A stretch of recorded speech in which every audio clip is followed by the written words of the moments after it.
Well, it's good to see you guys. I'm really pumped to get rolling for this week. Just what we've been looking forward to and getting that way, and like I said, I'm really pumped to get rocking. So over the last few weeks, you guys have heard me discuss. We're going to try a couple different combinations at different spots to go, and I thought that's an important exercise to go through. It's not always comfortable, but I think you know me. I've never been one to be worried about being, comfortable with the uncomfortable. And sometimes when you have to go through those, it's important because you get to say, okay, starting role, backup role, neither role. And I like doing that. And you gain things, you gain experience, you gain stuff to go through. And it really lined us up into where we're heading into this week. And so that's why I think we had discussed that, previously about, how we would feature some guys and how we'd roll. And now that we're here, we get to do that. And so it kind of gave us a vision of, how do we feature the guys best heading into the postseason. So with all that said, I know you guys got a bunch of questions, and let's get the whole thing rocking. Dan, David Moore, Dallas Morning News.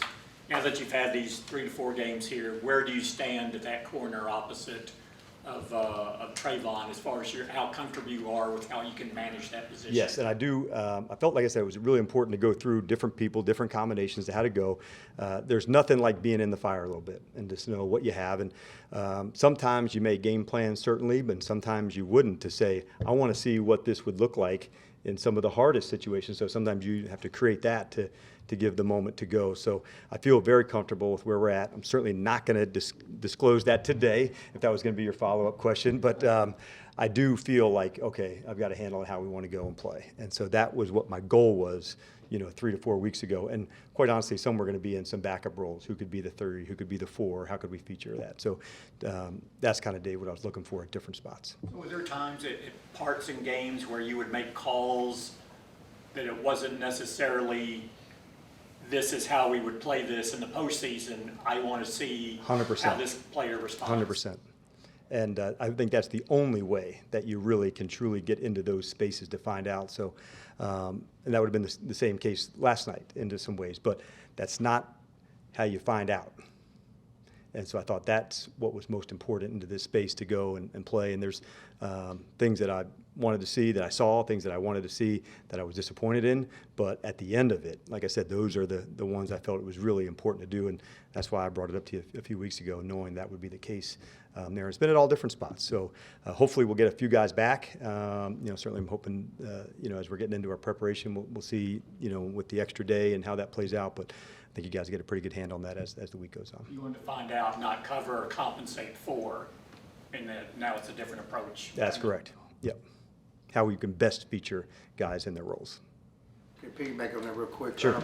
Xavier Rhodes, what can he bring? What can you find out about him? He's been with Buffalo, played on 2 games, and Yep. how does he fit into this? Yeah. So good news. Had probably the most tape on Xavier, where we could evaluate, him in different spots.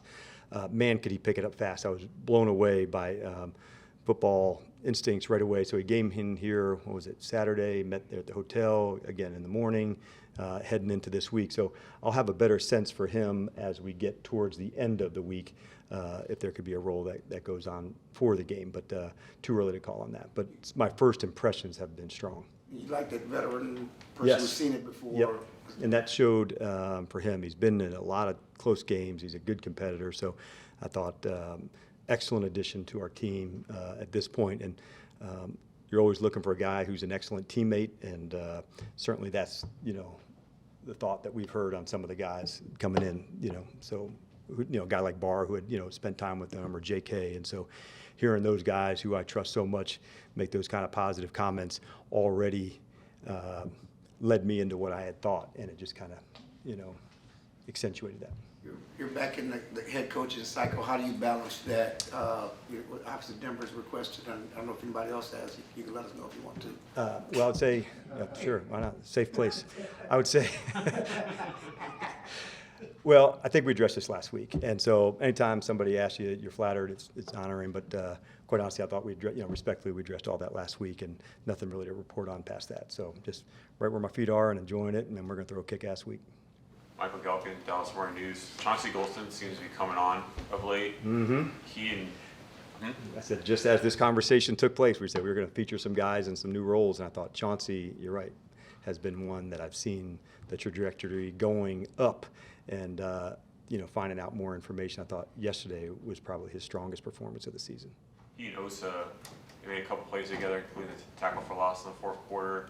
Those two guys came in together. How have you seen them kind of come up now of late at this stretch of the year, and what does that mean to have that with Hankins coming back? Yeah, and so to see those two really take, the step forward, that's what I'd wanted to see. And so they both came in with just really rock solid work ethic, fundamentals to go, and both of them are really mature guys who early on learned it. And so to see Chauncey especially really make the jump over the last few weeks with more play time, more opportunities to go, I just feel like his arrow is going up. Dave Laufenberg, Cowboys Radio.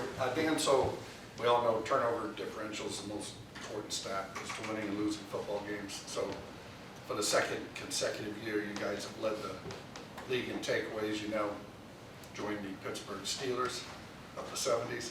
So what does that mean to you, and how does it feel to know this team is now associated with that team? Right. Well, one, I appreciate you not talking about Fight Club before it went. Last week we had talked about that. So one, I would say, man, I'm really proud of the guys, because we know getting the ball like us is oxygen, man. You got to have it. That's our lifeblood. That's how we like to go get it on. And so to do something that hadn't been done in 40 some odd years, that's a big number. And so I'm proud of the effort of the guys staying consistent with it, because it has to be intentional. And so different guys, different moments to go. And so we'll need to lean on that moving forward, but to know that they've stayed really consistent, because as you guys know, like, that's some of the hardest things to do, is like consistently do things over and over. It kind of proves that over 40 some years to not have, one team double up on it. I'm really proud of the work that the guys have put in on that front, and we'll need more as we're moving forward. And that's one part of our game that, I'm certainly proud of. Dan, Todd Archer with ESPN. How do you deal with a guy like Brady, who's played forever, seen everything? You played against him twice the last 2 years, so he knows a little bit about you guys as well. Yeah. How do you deal with a guy like that? I think it's a good point to say that this is a quarterback who's just so mentally quick and has seen so many things to deliver the ball to the right spot at the right person to go. And so he's got such a, arsenal of guys to use. So we'll have to be at our best. It's going to take our A game, and I'm certainly counting on us delivering on that. But you're right, in terms of looks and moments to go, we'll certainly try to make some decisions post-snap as opposed to pre-snap, because I just don't know if there's anybody that's ever done it better in terms of identifying where to go with the ball against the coverage. And I think the physical skill set's one thing, but when you add the mental component to that, that's what makes the really elite competitors. Do you wish you have a history against him in Super Bowls and things? I do? Yeah. Oh, okay. Maybe, I don't want to bring it up and remind you of something. Oh, thanks. Yeah. What is it? Next question. Go ahead. Do you enjoy having this opportunity to see him again? I think more than anything, this is the guys, and I love competing. I love being in the playoffs with the guys, but this is our team against their team, our defense against their offense. And so that's what I look forward to. And every year is different, every game's different, every matchup's different. But for me, it's just, man, what a cool opportunity to get for us to play. And so certainly not about me. This is about our crew and our way that we want to go get it on. Brad? Dan, Brad Sham, Cowboys Radio. Pass rush was the identity of the defense the first quarter of the year or so. As you go into the postseason now, what's your state of the union on how, as a team, your pass rush is? Right. And I thought as you're going into this game specifically, this is a quarterback that doesn't get sacked a lot. I don't know if it's the fewest in the league, but it's near that. And I think what we're going to be having to talk about during the week is there are ways to affect the quarterback and get him to move off the spot and win in the A and the B gaps. And how do you do all those things and generate some rush and change in your disguises? So I think at the end of it in this game, how do we knock a ball or two off them, and how do we get a disguise so we can move, a quarterback's timing or a receiver's timing, a little bit out of rhythm, because those are the things I think that will make the difference in the game. Dan Jory, Epstein, Yahoo Sports. You weren't here for all the times that Tom Brady has beat the Cowboys, but the Cowboys have never beat him. Mike was talking about focusing specifically on the games that y'all played against him the last 2 years, given how recent it is. How similar is he to the way he was playing last year, the way he was playing at the beginning of the season, and what's the best way to draw upon those experiences?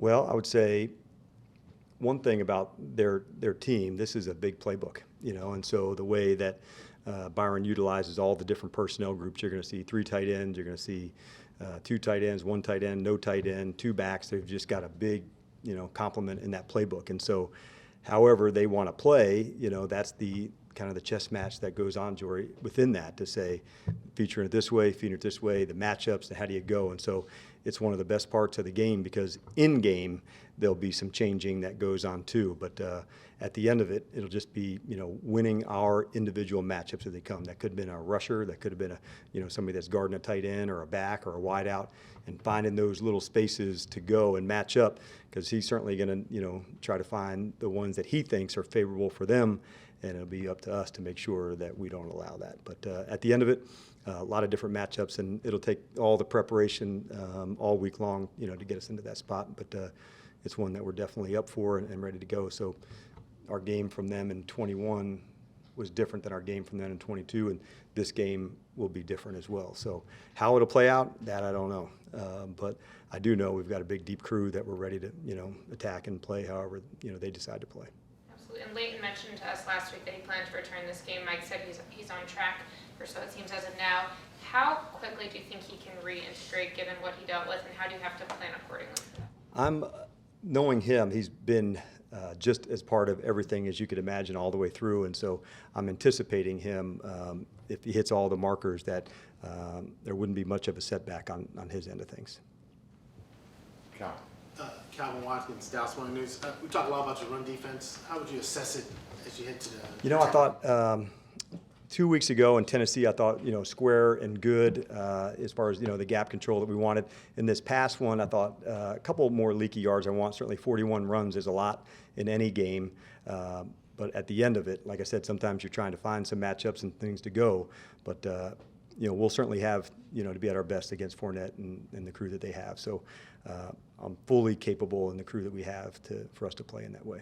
You talked about not having Leighton, but now getting Hankins back. How have you missed him in the last couple of weeks? Yeah, I thought the first couple of weeks with John, we were getting him to go to where, how he'd fit in, and then I thought it just clicked, and his space and how to fit in and how we play.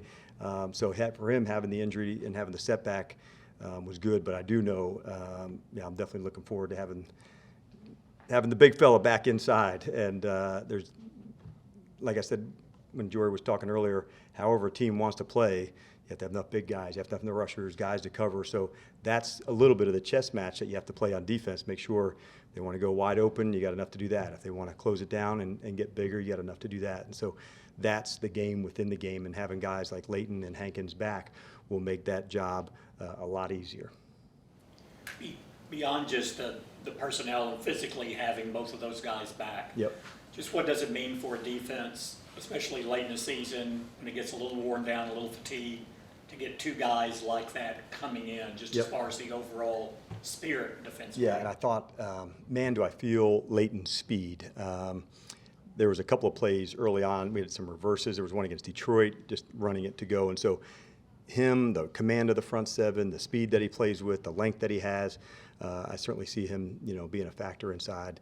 But adding Hank back into it in the middle on the inside, those are 2 really proven veteran players. And, this is when that counts in that time to say, okay, I've been in that space. I know how it's going to go. And there's no more testing or figuring out who's what. We're ready to go and play. And certainly Hank and Leighton are going to be a big part of this. Micah Parsons he's been cut, he's been double teamed, he's been, everything that offenses are trying to do to him throughout the season. Physically, where is he given the brunt of what his body has taken? That's a good question. He'd be the one to better answer that than me.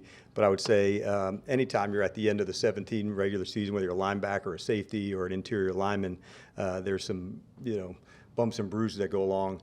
And I've always had said for him, this, the legs are the big thing. For a guy who's got that kind of speed, that's, one of his superpowers to go. So fortunately for him, whether there's an upper body or a hand that can be nicked up, the number one asset for him is the speed to go. And we'll feature him and all the other guys, as the game progresses, how we'll feature those guys. But we certainly intend on him being a big part of it too. Clarence Hill, for a touchdown. I don't know if it's blasphemous or not, but going against Brady, a guy that you know where he's going to be, you've had trouble with the quarterback that move, they can get away from the pocket. I don't know if that'd be easier for a pass rush because he's not a guy that's going to be moving, and some of the mobile quarterbacks you've had trouble with the last few weeks. Well, I would say your words, but I would say not mine.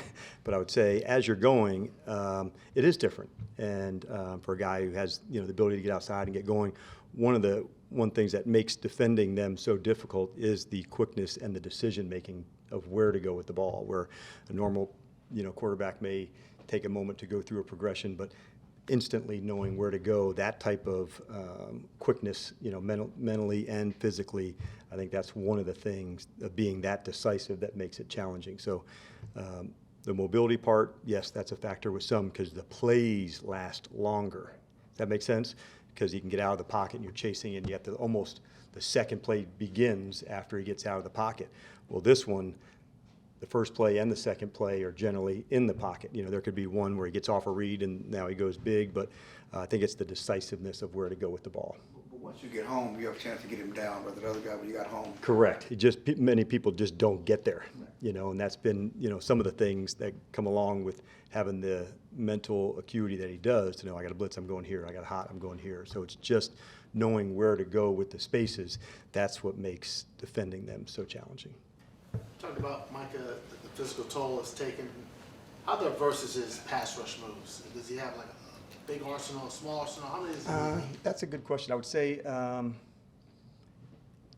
anybody that has, like obviously his fastball to, beat somebody up, but his ability to come underneath and get, so it's almost like for him, the fastball and the changeup are so important because as you hit the fastball, you better get back, you better get deep and set, and now as the changeup comes, I'm going past you, now I come underneath.